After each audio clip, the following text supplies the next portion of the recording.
Yay. Shorty. It's okay. Yeah, so Jonathan, he was gonna search for the key for the door and then went into like that underground catacombs area, but then got trapped there. And then he heard the people come, and then they dropped off the coffins, nailed the coffins shut, and then left. And he was just stuck down there. Oh, oh, poor Jonathan. Oh, that sucked. Yep. Hopefully he's not dead, but we may never know. Well, I guess we will. Or not. I don't know. Mhm. Okay.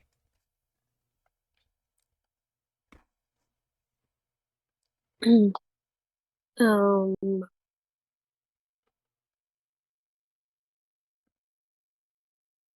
okay. Yeah. We can do the same thing. We could just like, uh, you can read half, and then I'll read half.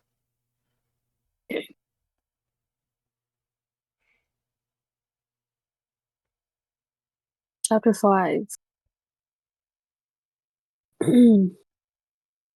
Letter from Miss Mina Murray to Miss Lucy Westenra. Westenra? Yeah. May 9th.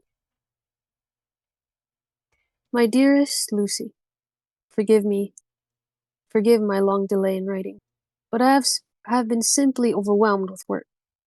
The life of an assistant schoolmistress is sometimes trying. I am longing to be with you, and by the sea, where we can talk together freely and build our castles in the air. I have been working very hard lately because I want to keep up Jonathan's studies, and I have been practicing shorthand very assiduously. When we are married, I shall be able to be useful to Jonathan, and if I can stenograph well enough, I can take down what he wants to say in this way, and write out for him on the typewriter, at which also I am practicing very hard. He and I sometimes write letters in shorthand, and he is keeping a stenographic journal of his travels abroad. When I am with you, I shall keep a diary in the same way. I don't mean one of those 2 pages to the week with Sunday squeezed in the corner diaries, but a sort of journal which I can write in whenever I feel inclined. I do not suppose there will be much of interest to other people, but it is not intended for them.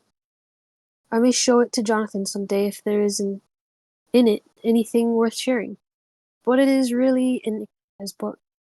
I shall try to do what I see lady journalists do, interviewing and writing descriptions and trying to remember conversations. I am told that, with a little practice, one can remember all that goes on or that one hears said during a day. However, we shall see.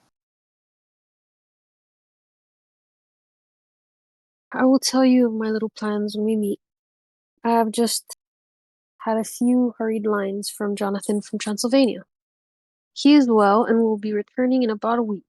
I am longing to hear all his news. It must be so nice to see strange countries. I wonder if I mean Jonathan and I, shall ever see them together. There is the 10 o'clock bell ringing. Goodbye. Your loving Mina. Tell me all the news when you write. You have not told me anything for a long time. I hear rumors, and especially of a tall, handsome, curly-haired man. Letter Lucy Westenra. Westenra. Gosh. Her last name really tripping you up, huh? Yeah, it's like my brain and my mouth is just not working together Oh, you want to say today. Western, huh? Yeah. You see the West, and then you see Enra, and you're hmm like, Western. Yeah. My brain and my mouth are at odds right now. Oh, maybe if like, because it seems like it's showing like one letter in response to each other. So Mm. maybe next time I can read the other letter. You can read Mina's since this is your chapter, and then I'll read whatever Yeah. Lucy says back. It's like we're talking to each other. Yeah. Were we originally gonna do that before, or we were just I kind of think we're going with? we were just going with it because we didn't know how Dracula was gonna be, especially with the Mm-hmm. weird dialogue stuff. Uh, We'll see. yeah, but yeah, we can do this one. Okay. All right. Hmm. Let's see. Oh. Wait. So this is Lucy's letter, I think, right? I think so. Yeah. You This want this to do upcoming one. it Yeah, then? yeah. I can Okay. I can read it. Okay. I'll read it from the beginning. Letter, Lucy Westerno to Mina Murray, 17 Chatham Street, Wednesday. My dearest Mina, I must say you tax me very unfairly with being a bad correspondent. I wrote to you twice since we parted, and your last letter was only your second. Besides, I have nothing to tell you. There is really nothing to interest you. The town is very pleasant just now, and we go a good deal to picture galleries and for walks and rides in the park. As to the tall, curly-haired man, I suppose it was the one who was with me at the last pop. Someone has evidently been telling tales. That was Mr. Holmwood. He often comes to see me, and Mamma get on very well together.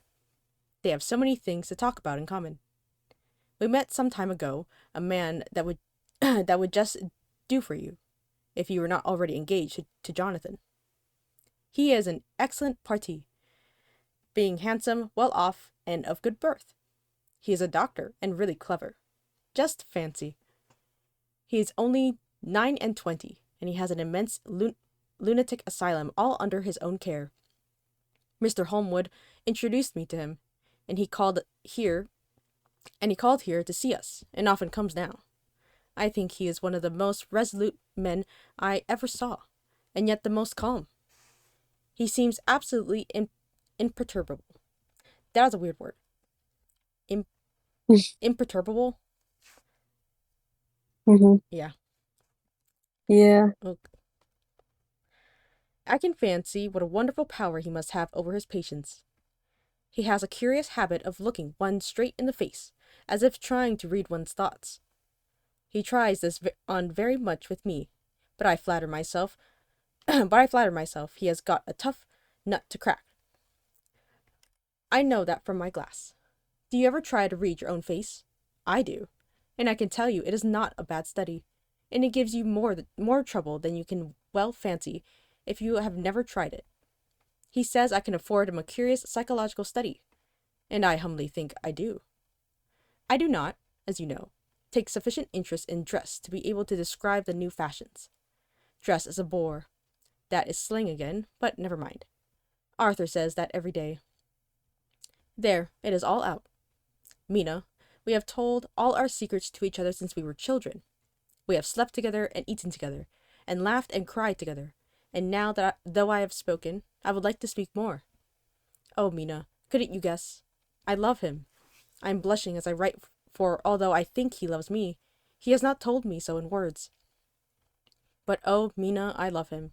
I love him, I love him. There, that does me good. I wish I were with you, dear, sitting by the fire, undressing, as we used to sit, and I would try to tell you what I feel. I do not know how I am writing this even to you. I am afraid to stop, or I should tear up the letter, and I don't want to stop, for I do so want to tell you all. Let me hear from you at once, and tell me all that you think about it. Mina, I must stop. Good night.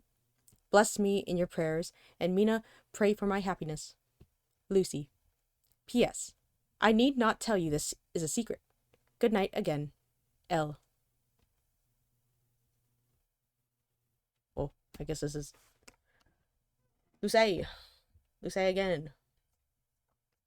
Mm. Okay.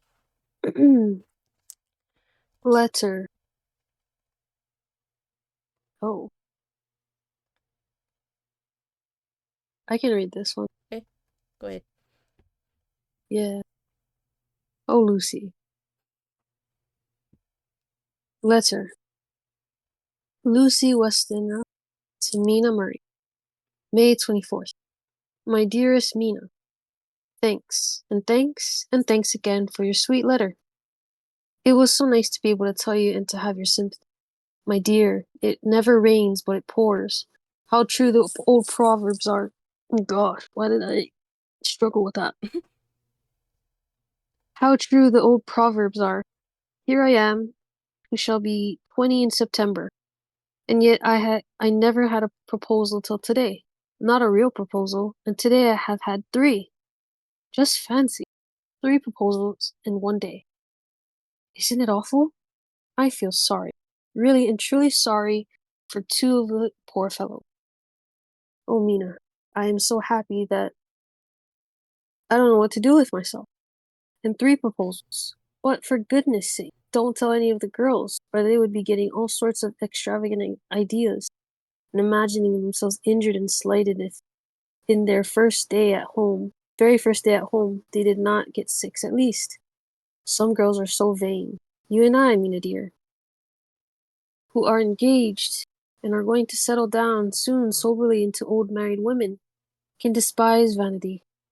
Well, I must tell you about the 3, but you must keep it a secret, dear, from everyone except Jonathan. You will tell him, because I would, if I were in your place. Certainly tell Arthur. A woman, a woman ought to tell her husband everything. Don't you think so, dear? And I must be fair. Men like women, certainly their wives, to be quite as fair as they are, and women, I'm afraid, are not always quite as fair as they should be. Well, my dear, number 1 came just before lunch. Told you of him? Dr. John Seward, the lunatic asylum, with the strong jaw and the good, who was very cool outwardly, but was nervous all the same. He had evidently been schooling himself as to all sorts of things, and remembered them, but he almost managed to sit down on his silk hat, which men don't generally do when they're cool. And then, when he wanted to appear at ease, he kept playing with a lancet in a way that made me nearly scream. He spoke to me, Mina, very straightforwardly. He told me how dear I was to him, though he had known me so little, and what his life would be with me to help and cheer him. He was going to tell me how unhappy he would be if I did not care for him, but when he saw me cry, he said that he was a brute and would not add to my present trouble. Then he broke off and asked if I could love him in time. And when I shook my head, his hands trembled, and then with some hesitation he asked me if I cared already for anyone else. He put it very nicely, saying that he did not want to wring my confidence from me, but only to know, because if a woman's heart was free, a man might have hope. And then, Mina, I felt a sort of duty to tell him that there was someone. I only told him that much, and then he stood up and looked very strong and very grave as he took both my hands in his and said he hoped I would be happy, and that if I ever wanted a friend, I must count him one of my best. Oh, Mina dear, I can't help crying, and you must excuse this letter being all blotted. Being proposed to is all very nice and all, that sort of thing, but it isn't at all a happy thing when you have to see a poor fellow, whom you know loves you honestly, going away and looking all broken-hearted, and to know that no matter what he may say at the moment, you are passing quite out of his life. My dear, I must stop here at present. I feel so miserable, though I am so happy. Dang, girl. 3 proposals? Girl. Yeah. Also, Mina be writing these long ass letters. This is Lucy. This is I Lucy's mean, letter. Lucy. Yeah. I know. Like, bro, this envelope is fat with this letter. This envelope is fat. Mhm. Probably have to charge an extra fee because of how heavy it was. Oh yeah. Alrighty. Do you want? Evening. Oh, you gonna read this? Huh? I feel like it's taking up so much of the chapter I think I feel that like okay. The next perspective change. Now I'll read that one. okay, Yeah, okay. yeah. Deal. Okay. Evening. Arthur has just gone, and I feel in better spirits than when I left off. So I can go on telling you about the day. Well, my dear. Number two came after lunch. He is such a nice fellow, an American from Texas, and he looks so young and so fresh that it seems almost impossible that he has been to so many places and has had such adventures. I sympathize with poor Desdemona when she had such a dangerous stream poured in her ear, even by a black man. I suppose that we women are such cowards that we think a man will save us from fears, and we marry him. I know now what I would do if I were a man and wanted to make a girl love me. No, I don't, for there was Mr. Morris telling us his stories, and Arthur never told any, and yet, my dear, I am somewhat previous. Mr. Quincy P. Morris found me alone. Seems that a man always does find a girl alone. No, he doesn't. For Arthur tried twice to make a chance, and I helping him all I could. I am not ashamed to say it now. I must tell you beforehand that Mr. Morris doesn't always speak slang. That is to say, he never does so to strangers or before them, for he is really well educated and has exquisite manners. But he found out that it amused me to hear him talk American slang, and whenever I was present and there was no one to be shocked, he said such funny things. I am afraid, my dear, he has to invent it all, for it fits exactly into whatever else he has to say. But this is a way slang has. I do not know myself if I shall ever speak slang. I do not know if Arthur likes it, as I have never heard him use any as yet. Well, Mr. Morris sat down beside me, and I looked as happy and jolly as he could. But I could see all the same that he was very nervous. Took my hand in his and said ever so sweetly, Miss Lucy, I know Wait, it. I ain't good. you gotta read it in your country accent. He's from Texas, remember? Oh my, He's from Texas. oh my gosh. Yeah. Go ahead.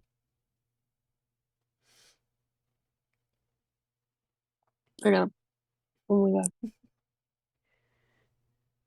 Oh my gosh, I lost my place. Okay, let me find it. Miss Lucy. Miss Lucy. Miss Lucy, I know I ain't good enough to regulate the fixings of your little shoes, but I guess if you wait till you find a man that is you will go join them. 7 young women with the lamps when you quit. Won't you just hitch up alongside of me and let us go down the long road together? Driving in double harness. Perfect. Well, he did look so good humored and so jolly that it didn't seem half so hard to refuse him as it did Dr. Seward.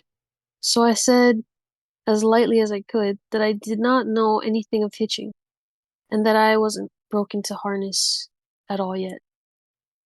Then he said that he had spoken in a light manner, and he hoped that if he had made a mistake in doing so on so grave, so momentous on an occasion for him, I would forgive him. He really did look serious when he was saying it, and I couldn't help feeling a bit serious too. I know, Mina, you will think me a horrid flirt, though I couldn't help feeling a sort of exultation that he was a number two in one day. And then, my dear, before I could say a word, he began pouring out a perfect torrent of lovemaking, laying his very heart and soul at my feet. He looked so earnest over it that I shall never again think that a man must be playful always, and never earnest, because he is merry at times. I suppose he saw something in my face, which checked him, for he suddenly stopped, and said with a sort of manly fervor that I could have loved him for if I had. Oh my God, why my brain do this?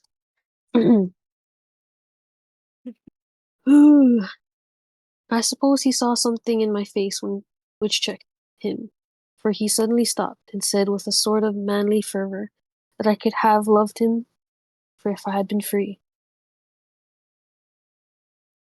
Goodness, I got a channel. Channel the Texan. Yeah. Lucy, you are an honest-hearted girl, I know. Should not be here speaking to you as I am now if I did not believe you clean grit right through to the very depths of your soul. Tell me, like one good fellow to another, is there anyone else that you care for? And if there is, I'll never trouble you a hair's breadth again. But will be, if you will let me, a very faithful. My dear Mina, why are men so noble when we women are so little worthy of them? Here was I, almost making fun of this great-hearted, true gentleman. I burst into tears. I am afraid, my dear, you will think this a very sloppy letter in more ways than one, and I really felt very badly. Why can't they let a girl marry 3 men, or as many as want She just what? Oh, yeah. I was not expecting that. Reverse harem. Damn. I mean, Mhm. you go, girl.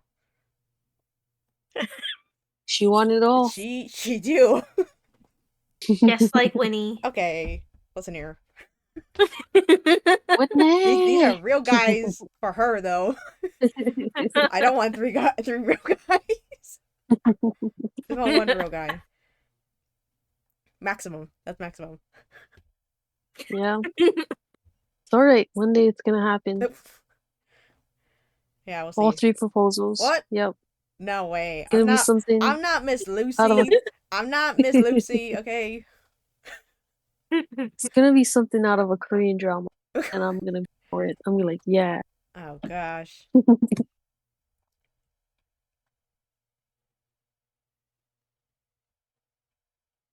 Hmm. Why can't they let a girl marry 3 men, or as many as want her, and save all this trouble? But this is hearsay, and I must not say it. I am glad to say that, though I was crying, I was able to look into Mr. Morris's brave eyes and told him out straight. Yes, there is someone I love. Though he has not told me yet that he even loves me, I was right to speak to him so frankly, for quite a light came into his face, and he put out both his hands and took mine. I think I put them into his, and said in a hearty way, "Oh my gosh, There you my go. leg is sleeping. Ah, Uh my Lucy, leg is sleeping." wake up.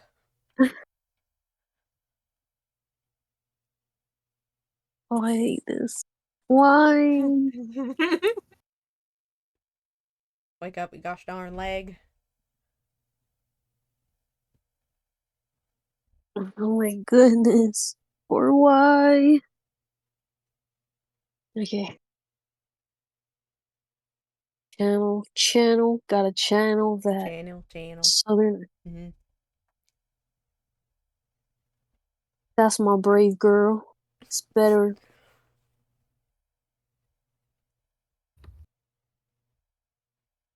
That's my brave girl. It's better worth being late for a chance of winning you than being in time for any other girl in the world. Don't cry, my dear. If it's for me, I'm a hard nut to crack, and I take it standing up.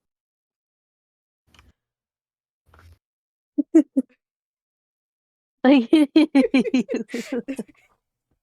oh my god, I guess.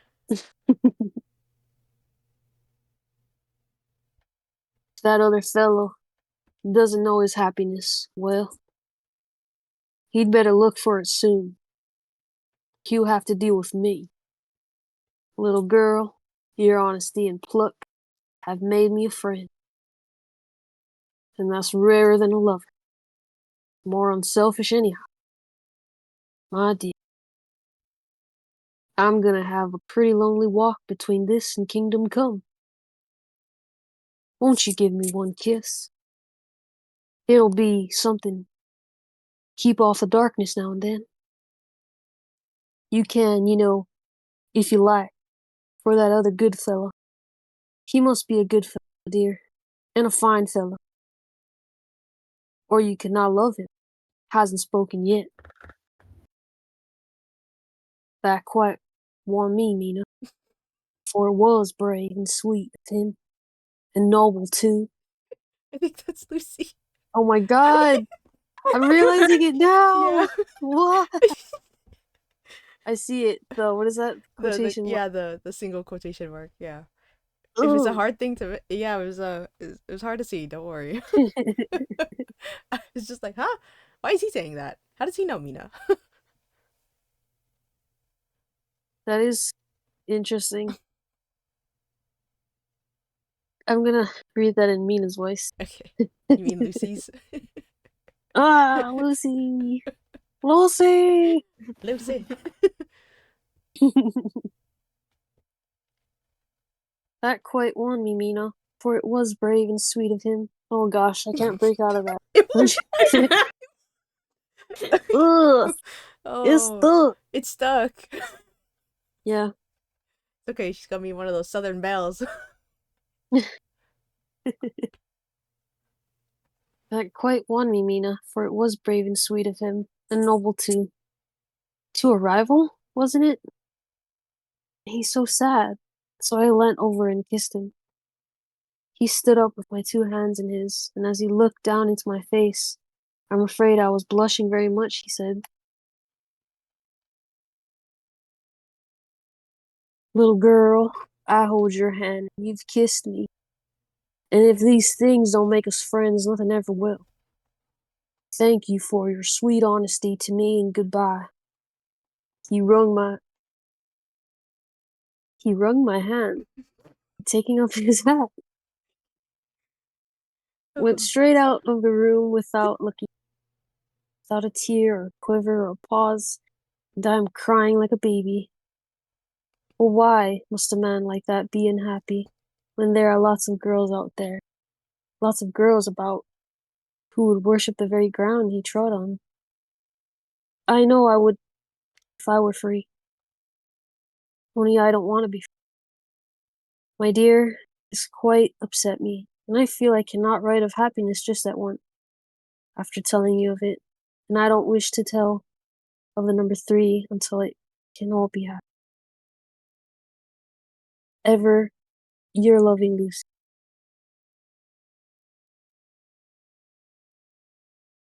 P.S. Oh, about number 3, I needn't tell you of the 3, need I? Besides, it was all so confused, it seemed only a moment from his coming into the room till both his arms were around me, and he was kissing me. I am very, very happy, and I don't know what I have done to deserve it. I must only try in the future to show that I am not ungrateful to God for all his goodness to me in sending to me such a lover, such a husband, and such a friend. Goodbye. Oh, well. Dr. Sue. Oh, sorry. Well, at least Lucy had a good ending. Yeah. She got the guy. Took 3 tries, but she got the guy. She Yeah. wanted all 3. She wanted all 3. She was just too nice. She was like, man, these are really great guys, but not the one I Yeah. want. Dang. All right. I'll read this one. Mm, And Dr. I think it's Seawards. Seawards? I don't know. How did you say it? I don't know anymore. I don't know. I mean, You don't know how you said it? like So, Seward. oh, you said Seward? Yeah, It could be Seward.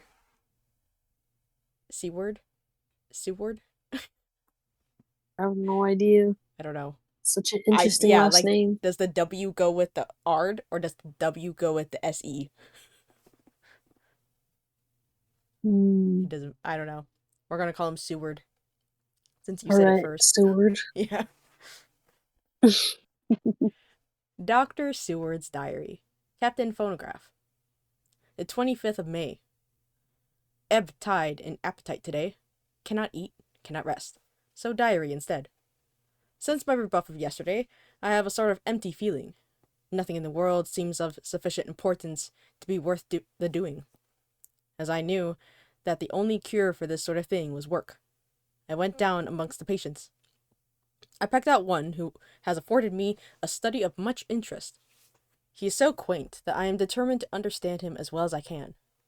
Today I seem to get nearer than ever before to the heart of his mystery. I questioned him more fully than I had ever done, with a view to making myself master of the facts of his hallucination. In my manner of doing it, there was, I now see, something of cruelty. I seemed to wish to keep him to the point of his madness, a thing which I avoid with the patients as I would the mouth of hell. Memo. Under what circumstances I would not avoid the pit of hell? Omnia Romo Venalius sunt. Hell has a price. Was that verb sap? I don't know what abbreviation that is. Hmm.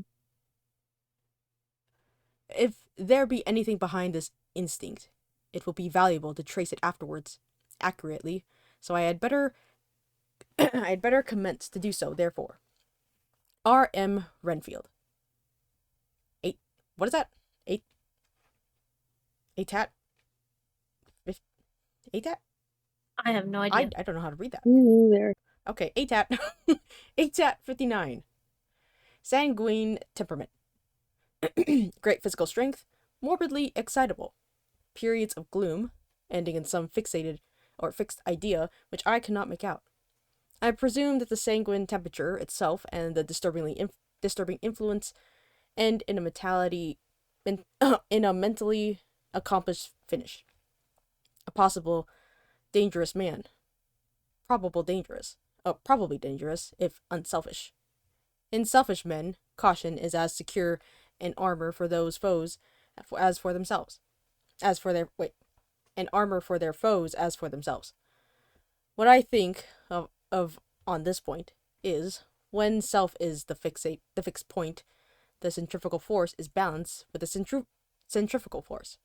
When duty, a cause, etc., is the fixed point, the latter force is paramount, and only accident or a series of accidents can balance it.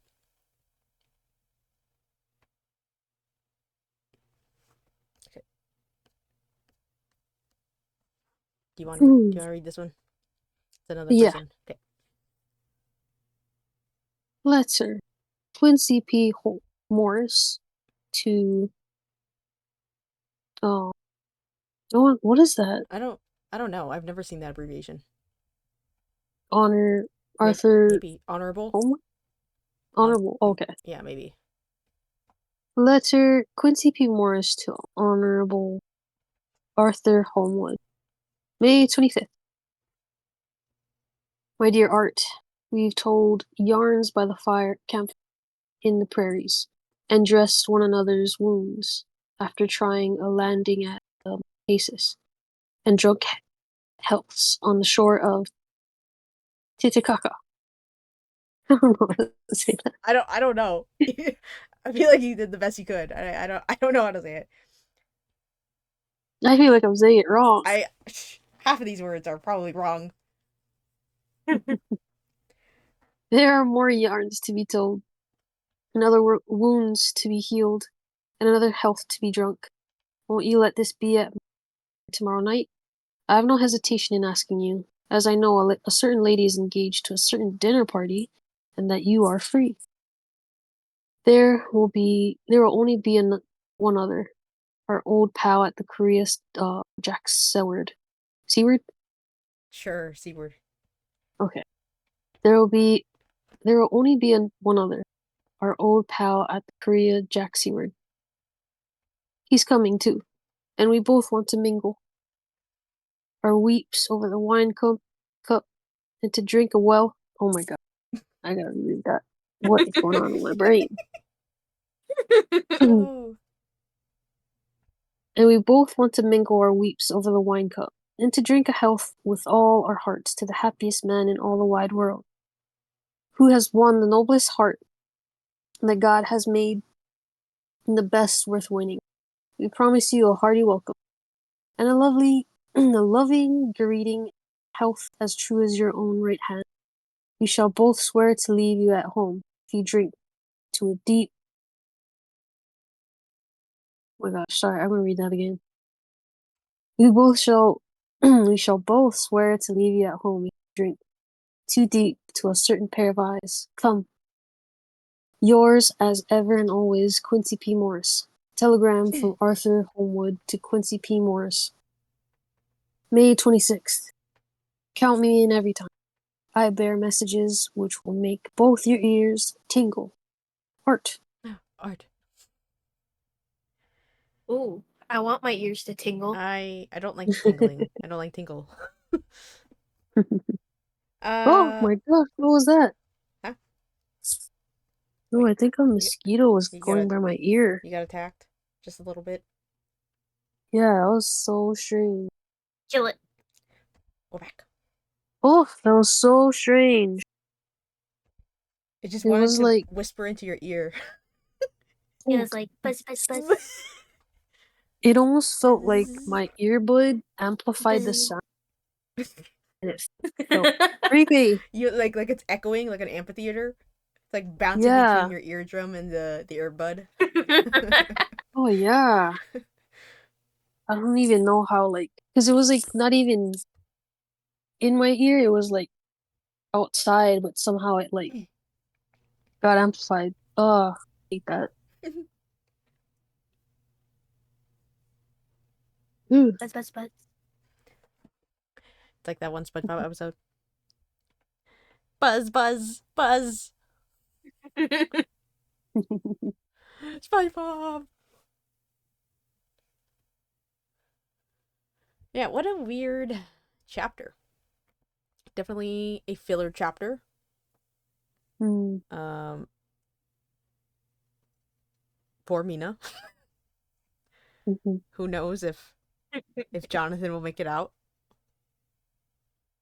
If not, then Poor she Jonathan. has no husband or Mhm. fiance, I should say. She has no fiance.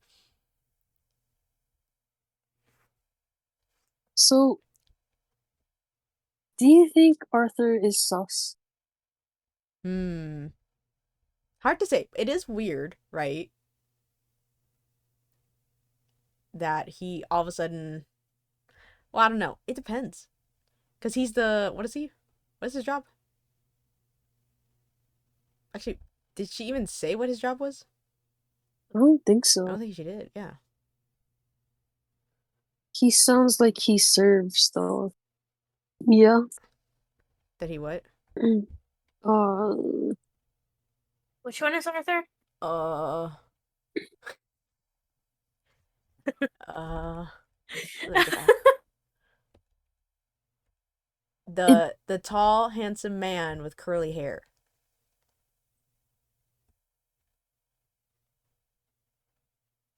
The one that Lucy likes. Oh, okay. I think, yeah.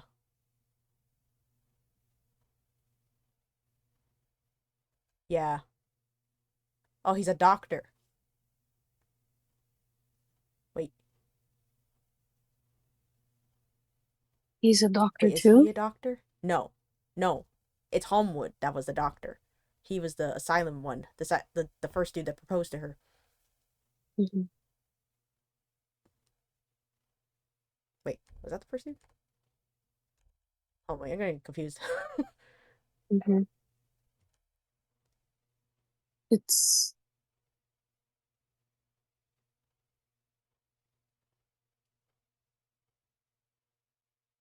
Oh it no, sounds like oh sorry. Seward. Seward was the asylum dude. Okay, so Hmm. yeah, Arthur, Arthur Homewood. Yeah, it says she says he's a doctor. Hmm. What if Hmm. he's a military doctor? Hmm. Could be. Like, because there's like they were talking about Oh fire. right, the campfire. Maybe he did serve before and Mm, he got out and like he's like meeting up with his military buddies. Maybe. yeah. Hmm.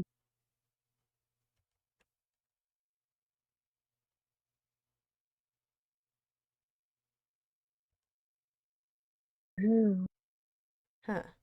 I wonder. But surely, because this whole chapter was basically about Arthur and his relationship with Lucy. Hmm. So he's got to be important.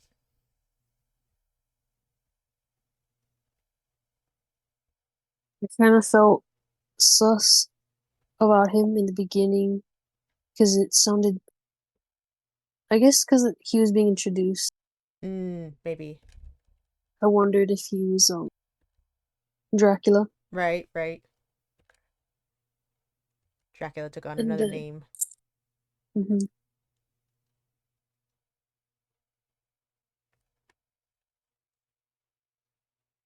It is a nice introduction to the other characters, though.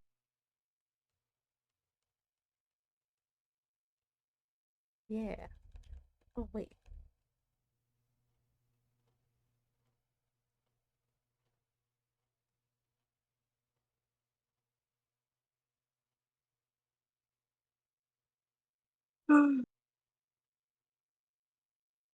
I feel like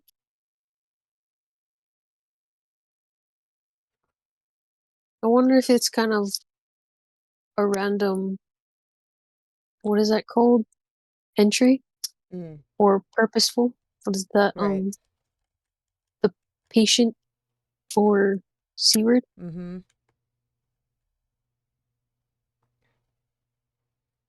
Yeah. That was definitely weird. Hmm.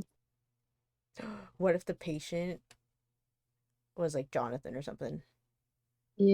Or Yeah, like, he create. right? Like Yeah. something relating to Dracula.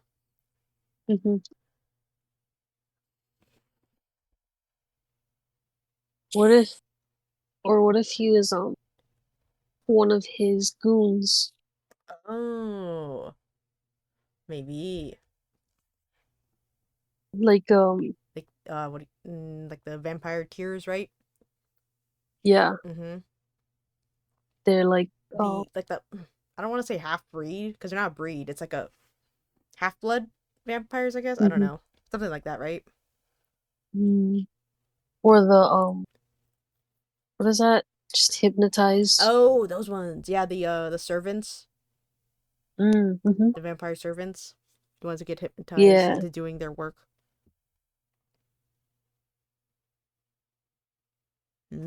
Yeah. I wonder.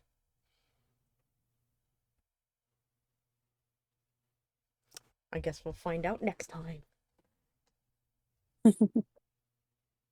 I wonder if there'll be more revealed, or if it's kind of like slowed at this.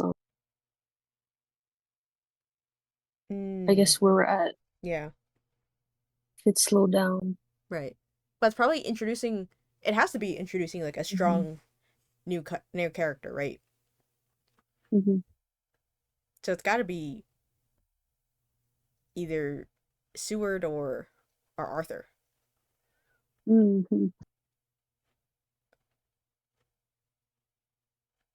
It's got to be Waiting for. like yeah for a bigger introduction. Maybe this is like a Yeah. prelude.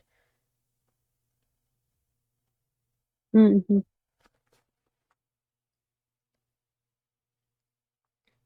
I can't wait for Van Helsing to enter the picture too. Hmm. I wonder if he's going by another name. Oh,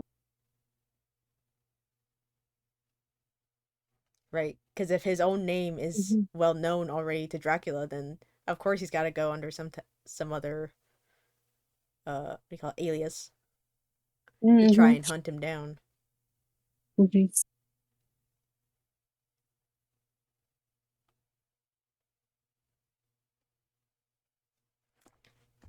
Ah.